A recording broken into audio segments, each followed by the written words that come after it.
Hello ladies and gentlemen, and welcome back to my channel for another Hot Toys 1/6 scale Predator figure unboxing and review. It's been years since I've said that. Today, we're going to be taking a look at Feral Predator from Prey. Now, I got mine at a discount from Pop Collectibles.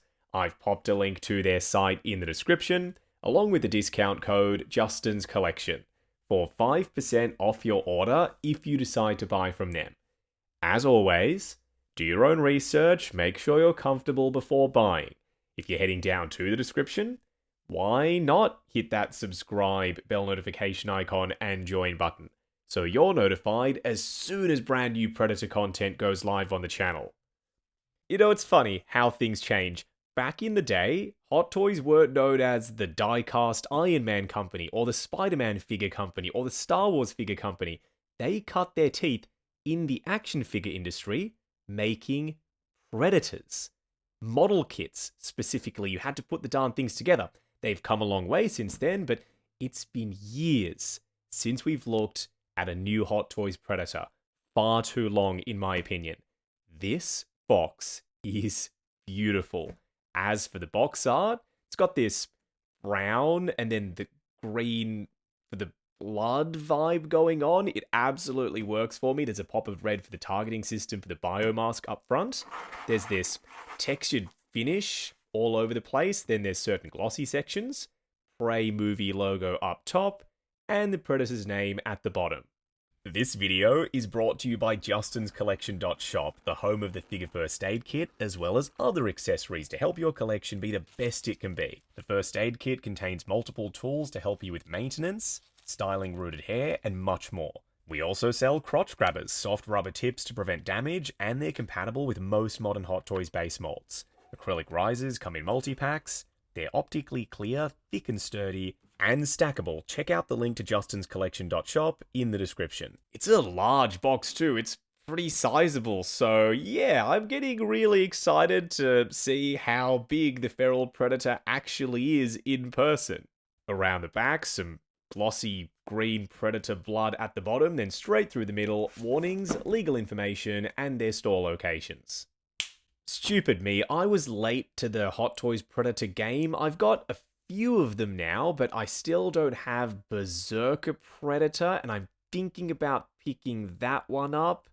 Maybe a few of the other 2016 Predator movie figures as well. Let me know if you want to see more Pred content on the channel down in the comments. Underneath the slipcover, an open window showcasing this beast of a piece and all of his accessories inside the box. Still with the brown color scheme, but this is more of a satin finish. It's a lot smoother than the textured stuff on the outside. His name on the side of the box, as well as this honeycomb pattern in the background. Hot Toys clearly don't have a lot of love for the unmasked look. 3 different shots, figure photography, actual pictures of the Predator on the back of the box, and not a single one of them showcasing the unmasked head sculpt. How do I feel about it? I think I need to get him out here, then I'll decide if I'm going to rock him with or without the Biomask.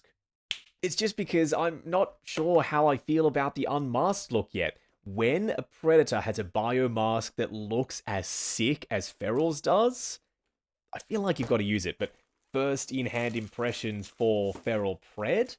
So far, so good. I'm liking the improvements they made versus the prototype. We'll get stuck into what they are later on.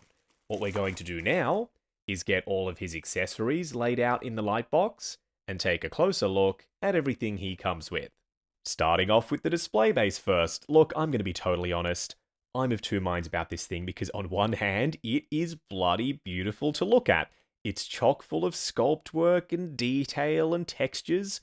Visually interesting, bunch of Easter eggs, but on the other, as far as diorama bases go for big figures like Feral Predator, there's just not enough room to work with to get the Pred to fully stand on the base in dynamic poses. And that's what the darn thing is meant to be for. Please, Hot Toys, give us diorama bases going forward, but just consider functionality as well as aesthetics. Let's talk about some of the Easter eggs. So Naru's hatchet, you can remove it from this log, which is detailed even around the back. I prefer to flip it round personally, just because if the handle is facing out on the base, then it adds a lot of depth to the back of it. You can slot the hatchet into any of the 3 crevices up on top. I reckon in my collection, I'm going to leave it like that. These logs are removable from the rocks, but then there'd be a peg port up on top, and the arrows are optional.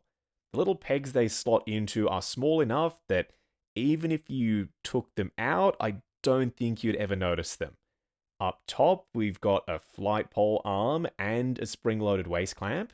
It's foam padded. I think the waist clamp should be okay with Feral Predator. Just, I'm not a massive fan of waist clamps, but for figures like Feral Predator, there's no way around these. You sort of have to use them. His Biomask has to be one of my favorite Biomask designs in the franchise. There's even detail on the inside of it for the skull portion.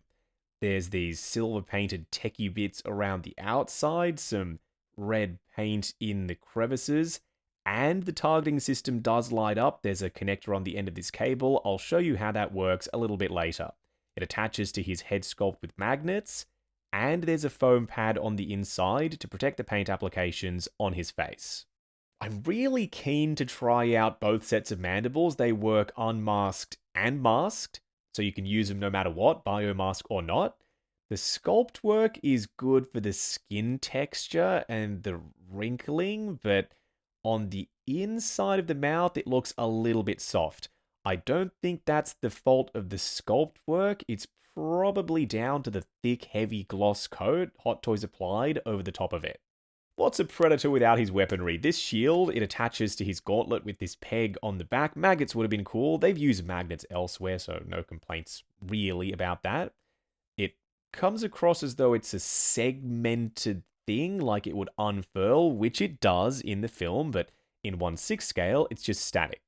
It's got this almost textural, chalky feel about it. I'm not sure if that's because of the sculpt work or the paint applications.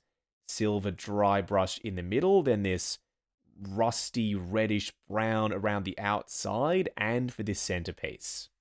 I'm going to be so careful with the spear gun. Dean's unfortunately arrived broken. Luckily mine for now isn't, and I want to keep it that way. There's sculpt work all the way around, and you can remove the spear. Plus, they give you a second one in case you snap it or you lose it, because it's a pretty thin, small piece of plastic. There's a sheen to it, a heavy black wash though, and that makes it look aged and a little bit dirty and grimy. Also, watch out for these blades. Dean had one of his snap on him. They're plastic, unfortunately, not die-cast. All of the Predators that I have in my collection, the previous releases, have die-cast blades. Why the switch to plastic? It could be that they wanted to get this mottled metal texture on the surface and they could only do that with plastic. I doubt it. It's probably cost saving. They're loving their metal textures. They must have had so much fun experimenting with that stuff when they were doing the digital sculpting. There's different texture on the little serrations that make up the length of this blade. There's a collapsed version of this bad boy on the Predator's armor. This doesn't collapse up. It's just a static piece. Speaking of collapsing, the collapsed combi stick is really spiky, so please be careful not to stab yourself with it. It attaches to his back with magnets. I'll show you what I mean later. But there's even more rough metal texture on the 2 bits of the combi stick. Now that it's extended, the blade is even larger. We've got the mace or club head up top, some copper colored paint apps on the bottom, and some silver dry brushing throughout the length of them. You can combine the 2 ends like this if you want. It's not a secure fit because that's not really the way you're supposed to do it. Instead, they give you this connector piece that you can slide the 2 ends into, a very secure fit once everything is connected, and now you've got the fully extended combined combi stick. I'm leaning towards this spear weapon as my display option, but weigh in down in the comments which weapon do you think is going to work best with Feral Pred. And lastly, some hands. Not nearly enough. Closed fists, they're missing. Some other gestures as well. But they give us the basics. Gripping hands, the fingers are soft enough you can pry them open and pop the weapons in there without having to grab a hairdryer. The skin texture on these is crazy. This reptilian, scaly looking flesh, and then the paint apps with the line work and the speckling and the shading. Even the lighter color on the inside of them and that gross, saggy, wriggly looking flesh. The only complaints I have, the short, stubby fingers and the short, stubby fingernails. At least they stick off past the fingers and they're painted in high gloss black, but they're accurate to the costume that the actor was wearing in the movie on set versus the CGI hands we saw close up. Those fingers were sleeker and the nails were much longer. So these hands are pointing finger one and another different gripping hand. These were already installed on him right out of the box, and the short, stumpy fingers and fingernails, very obvious on these. Fingers curled in, splayed out open palm hands, great for a roaring pose. What we're going to do now is get the feral predator himself out here. Standing straight up and down in the light box, no crazy poses or accessories or anything like that, except for the Biomask, had to pop that on there. We are so freaking back, baby. Hot Toys return to form with 1/6 scale predators. Is he perfect? Shit, no, he's not perfect. He's got his issues. We'll discuss them.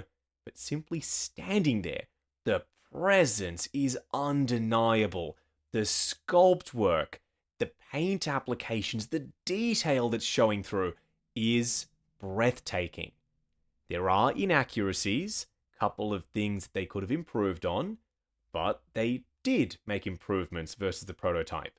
Significant improvements that drastically changed this figure's look. If they hadn't have gone seamless for the torso, we'd quite likely be having a very different conversation right now.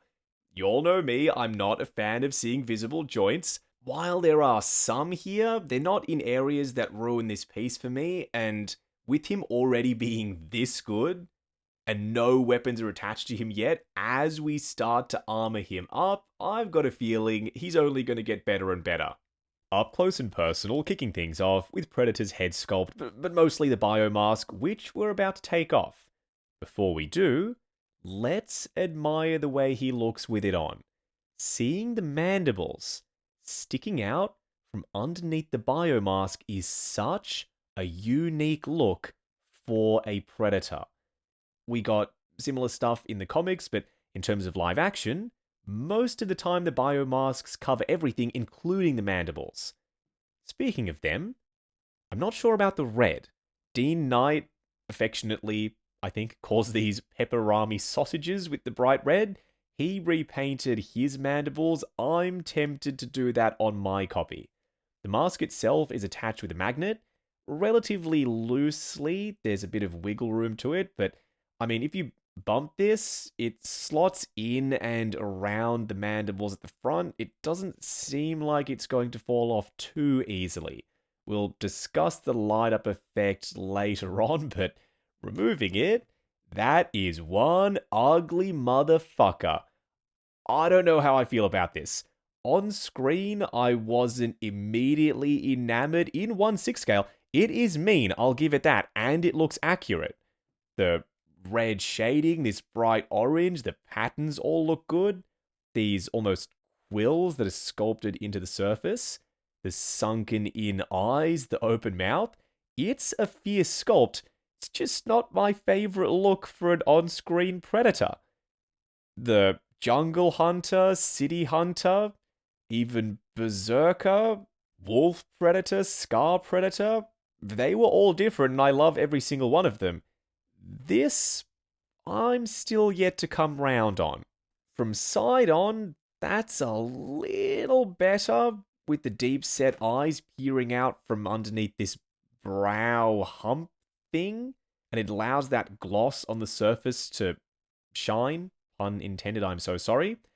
But I'm never going to display my Predator from side on, so for me, I'm likely just going to leave the Biomask on there and call it a day. Ooh, just notice some quills on the sides of the head sculpt. Normally they're PVC plastic, a nice soft material, so they won't break on you. These aren't, so don't put too much pressure on them when you're moving the head sculpt round. I'm curious to see what he looks like with the other set of mandibles on. To remove the closed mouth set, you slide them down, then you slide this one up and in place. The seam is integrated pretty well into the organic sculpt work for the wrinkles. You can see it if you're looking for it. From most angles, it's not going to ruin the illusion for you. It still looks like one piece. From front on, with the screaming mandibles in, I'm starting to come around to the unmasked look. But reinstalling the Biomask, is this even cooler? Yeah, it is. Biomask, screaming mandibles, no Biomask, or the closed mouth mandibles? Which do you prefer? These dreads are a big improvement versus the prototype. They were thicker, they didn't look like they draped well. These do. They're so thin, they're really light, they just hang down naturally exactly the way they're supposed to. Technically, you could even say that he's got rooted hair because, interestingly enough, the dreads are in bunches of threes and they're actually plugged in to the back of the Predator's head sculpt. And a byproduct of them going this thin and having them drape like they do is that you can bring them round the front and use the dreads to hide the seams at the shoulders. Not to mention, that's movie accurate anyway. In the film, the dreads did hang down the front over his shoulders. You probably noticed this thicker cable with the connector on the end of it. That plugs into the top of the med kit. This panel opens up for the USB-C powered light up effect for the Biomask's targeting system. We're not ready to discuss that yet though. Medkit is permanently attached to his back. It does have some flexibility to it, but I would be gentle. I don't think it's meant to be moved around too much. That heavy mottled metal texture on the surface looks quite convincing, just like with the weapons that we discussed in the accessory segment. Copper colored paint apps, silver as the base color, then a heavy black wash. There's a brown wash too, and thanks to the way they've done this quite sharp sculpt work, it's just drunk up all of the washes and everything is popping because of it. Feels like a character study almost of the feral predator, because in the movie he was zipping around and he was cloaked and he was in the darkness or he was in the mist. You didn't get to admire all of the details on all of his armor, but now that I've got him in 1/6 scale, I get to see all of this stuff. Underneath the dreads around the back, sculpted musculature on his back. This is a softer rubbery material. Red stripe down the middle. And you can attach his spear gun magnetically to his back. How does that work? Because he doesn't have any armor for it to connect to? I don't know. Maybe there's a suction technology integrated into it that keeps this in place, or he could have subdermal magnets implanted in his back that this thing connects to. Who knows? Predator technology. Oh, and we're not done around the back for weapon storage. The combi stick can magnetically attach to his back just above his skirt. In the movie, there was a net or something that this sat on top of in 1/6 scale. The net that is meant to be underneath it isn't present. His trophies are connected to his skirt armor with strings, and they look pretty nasty, actually. This comes across as though it's real bone, with some blood still left in the crevices as though he hasn't cleaned it properly. The smaller skull, that's got even more redness to it and a sheen. Then this is the folded up weapon that you saw the expanded version of in the accessory segment. Skirt waist armor is attached to what would be fabric pieces underneath it. I kind of wish this was real fabric with the armor on top of it. It's all one solid sculpted PVC plastic piece. At least there's detail on the underside and everything has been painted. The silver dry brush on the sculpt work for the armor is convincing at a distance. Up close, the sculpt work is a touch soft. Check out these gauntlets. with the sinewy-like cabling connecting the top and bottom pieces, the little hieroglyphs almost on the outside, you can remove that part, revealing a port that you plug the shield into. It's a very secure connection, but once you've installed the shield, you can rotate it. It's oval shaped, so you probably will want to move this thing round to get it to look right in dynamic poses. So a different sculpt for this gauntlet versus the other. No removable pieces on this. We've got the big bone hunk up top with the hieroglyphs on it. More of that stuff on the side. There's some darker red shading on the bottom right there. And you see this? The way they've sculpted the hands to sit over the top of the end of the forearms, how it cups that forearm underneath it. That makes the seam more invisible, but then they haven't painted any black on the forearms themselves to match up with the line work on the hands. Some airbrush shading just around the edge of the hand in black would really blend that seam in. I'm tempted to do that myself. Plugging in the blades is scary to do at first because they're made of plastic. Once you have them in there, it's not the most secure fit in the world, but I mean, shield, blades, combi stick on his back, screaming head sculpt, and the spear gun, we have fully weaponized this pred. I don't think I can go back. Just try and take it all in. As I remove everything, which I said I didn't want to do, but for the sake of continuity, it needs to happen. Those two back ones with magnets, easy as. The shield as well, is just a plug, so that's simple enough. Replacing that piece on the gauntlet. Then we can take the blades off. How about the changes to the torso versus the prototype? With the prototype, there was a split right through the middle of the body. Ugly as. They've kept the exposed elbow joints, and I've got thoughts on these. We'll discuss that in the pros and cons segment. This is an improvement over what they first showed us.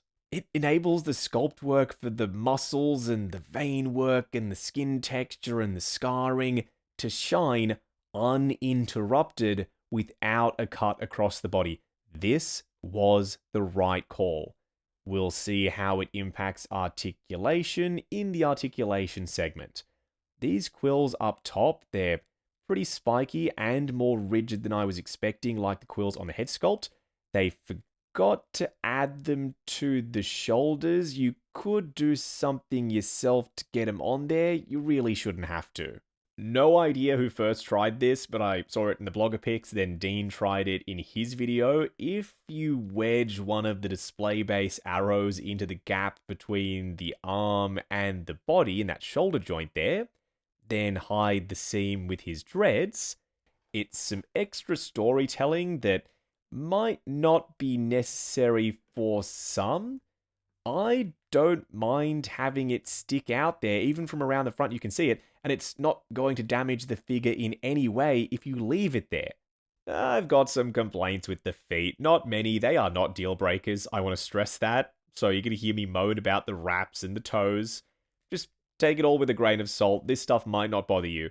The wraps could have been fabric, and it might have afforded more range of motion so there's not plastic bumping against plastic. There could have been a gap in the sculpt work and the wraps would have covered it. There's a nail on the back. Most of the sculpt work of the feet looks good. The ridges up top, how the feet bulge out on the sides. But the toes, the nails, they don't stick out at all. They don't look scary. They don't look badass. The toes are too stubby and the nails aren't big enough. These look like the costume feet that the actor was wearing on set, not the CGI ones that we saw in the movie. Sometimes you need to split the difference, Hot Toys. I know, accuracy to the real-life practical thing. But if it looks worse, I don't think anyone would complain if you copied the CGI look for certain parts and pieces. On the underside of the feet, a little bit of detail around the perimeter, but straight down the middle, it's smooth with some legal information printed on there. Believe it or not, this is the first time I'm ever witnessing a working targeting system LED light up on a 1/6 scale Predator. I've got previous Predator figures and they have LED light up effects. It's just that I've picked them up used on the aftermarket because they're older pieces, and that means stuff electronics, quite often, isn't working. Cables are broken, connectors are missing, or button cell batteries have corroded contacts inside battery compartments. Now that I am seeing a Predator with a working light up, it adds so much to the look. It's an iconic thing for Preds having those 3 red dots. I will figure out a way to have this thing fully powered, turned on in the collection permanently. It connects up via a USB-C cable to the med kit. Let's do all of this in reverse. You can plug that cable in, or remove it in this instance. Then this top panel for the backpack comes off, removing the connector for the Biomask. There's a cutout in this top panel, so the cable can sit through it comfortably. It doesn't put any pressure on that connector when it's plugged in there and the top panel is reinstalled. This way of doing it preserves the removing helmet function without having to transfer power through the head sculpt. Just be mindful of that connector. I know it's fragile. The last thing I want to do, a little test if you will, is it possible to switch the mandibles for the closed mouth ones without removing the Biomask? And as you just saw, it's not only possible, but relatively easy at the same time. For a quick side-by-side comparison, before we get stuck into it, Pred v Pred, there's only one companion piece that makes sense to compare to Feral Predator, and that's Naru. Unfortunately, in their infinite wisdom, they decided not to make her. Hey, we're getting rain from Alien Romulus, so there's still hope, but at the time of filming this video, they haven't announced Naru. With that being said, Feral Predator is so epic that I think he can represent the movie on his own, with the Easter eggs on the display base being callbacks to Naru. Feral Predator v Jungle Hunter. Granted, this is not actually Jungle Hunter, this is the classic Predator from Predators, converted to look more like the Pred from the first movie, using a kit from Fugitive Predator Customs. I've got a video on that conversion process on the channel.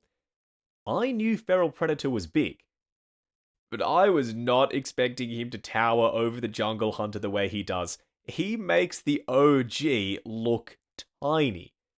If I had to pick between them, I like certain things about the Feral's design, with the abs showing through and the red shading, and the extra weapons and the thin dreads and the bone biomask with the mandibles.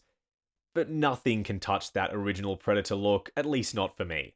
Such an underrated movie, such an underrated piece. City Hunter from the second film. He's still shorter than Feral Predator, who towers over everyone. It was Kevin Peter Hall in the costume for both the first and second movies. The scaling looks about right to me. AVP Scar Predator used to be the biggest Pred in my collection. Not anymore. Now that crown goes well and truly to Feral. I like that they're leaning more into the alien look for the proportions and the musculature versus just this big, bulky, humanoid physique like Scar Pred. There's something to be said for the bodybuilder vibe they had going on in that movie for the Preds. Comparing them side by side, Feral just comes across more alien. Not to say that the original designs weren't alien enough, they're just alien in a different way. Arguably one of the most popular Predator designs of all time, Wolf Predator from AVP Requiem. How does he stack up next to Feral? Well, he's still shorter, as to be expected at this point. The green look for the body with the dark gunmetal armor and the brown and copper / gold colored accents, he's drawing my eye for very different reasons compared to Feral. Which one is going to stand out more on the shelf? Given the size, it's probably going to be the figure on the left, for better or worse. Going over articulation, I've left off pretty much everything that could fall off while we're doing this, except for the Biomask. Had to leave that on. Starting off with Predator's head sculpt, double ball peg inside the rubbery neck, so looking forward to there as it springs back up a bit. Looking up to there, heaps of range, way more than I was expecting. Seems like there's a ratchet joint at the base of the neck as well. You get some movement out of that. Swivel, and pivot side to side. Don't forget you can bring those dreads around the front to hide the shoulder joints. There's a ball joint on a post system inside the body. You can extend the arms out a little. See that right there? Only a touch. But going up to there looks pretty unsightly underneath them though. Forward and back. It also acts as a butterfly that hinges up and down. No swivel at the bicep. They didn't want to break up the sculpt work. Instead, there's a swivel at the elbow, a single bend on ratchets going to almost 90. Then for the wrist, it's a double ball peg. This right here is one of the biggest changes versus the prototype. With that prototype, there was a cut across his torso right here, just straight through the body. For the final release, the body is covered in this soft touch material, and they assure us that you can still get the same range out of it. There's also a joint at the waist, so combined, crunching forward to there, plenty of range for me. Going back to there, it gets gappy though, so you'll need to manage that. Swivel mostly from the waist joint, pivot on ratchets for the midsection, and you can use that ball joint at the waist. Legs will drop down, 1 or 2 clicks on ratchets going forward, but colliding with this sculpted plastic skirt armor. You can bring them out for more forward if you need it. Going out to there, that drop down will help you get more. Swivel not at the thigh, but instead at the ball joint for the hips. Then another swivel at the knee joint, which is on very clicky, scary sounding ratchets going past 90 because there's a cutout on the back of the thigh that this leg muscle sits inside of.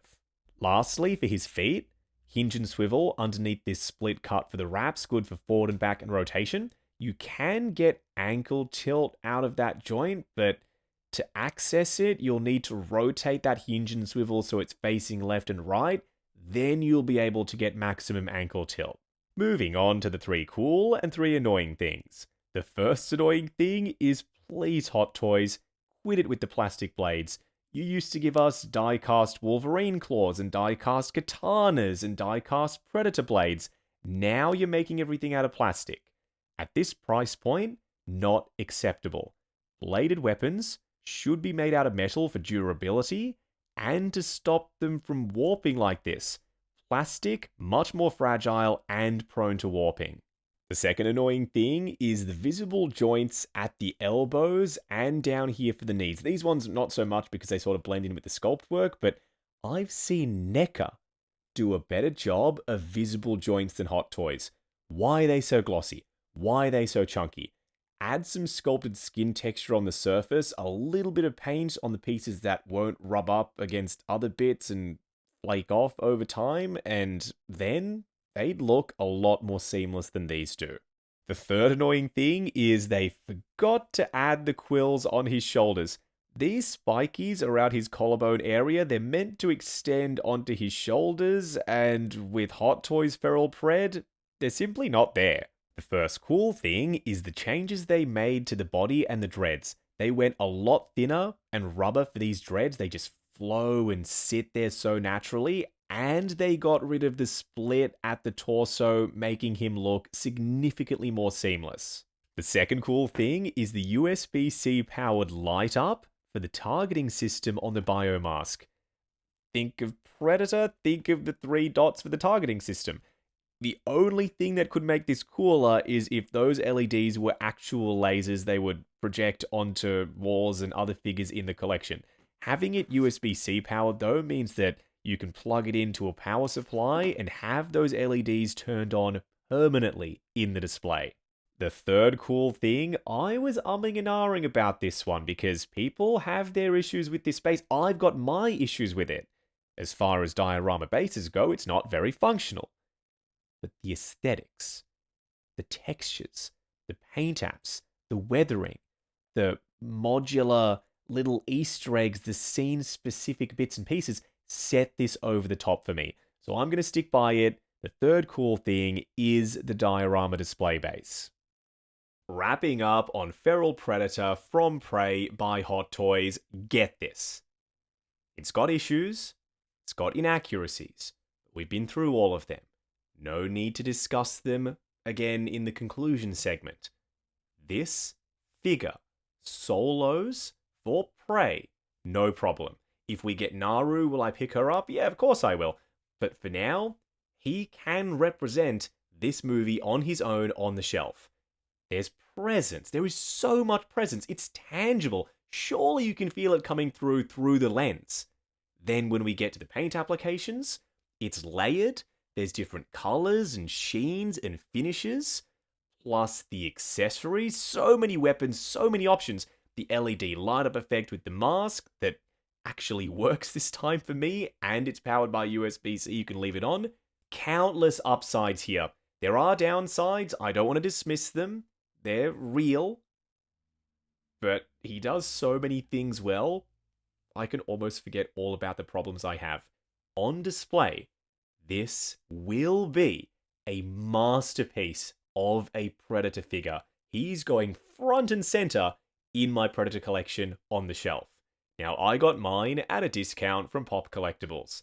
I've popped a link to their site in the description, along with the discount code Justin's Collection, for 5% off your order if you decide to buy from them. As always, do your own research, make sure you're comfortable before buying. If you're heading down to the description, why not hit that subscribe, bell notification icon, and join button, if you like the sound of seeing your name in the end credits of my reviews. Like, comment, and subscribe. We'll catch you in the next video.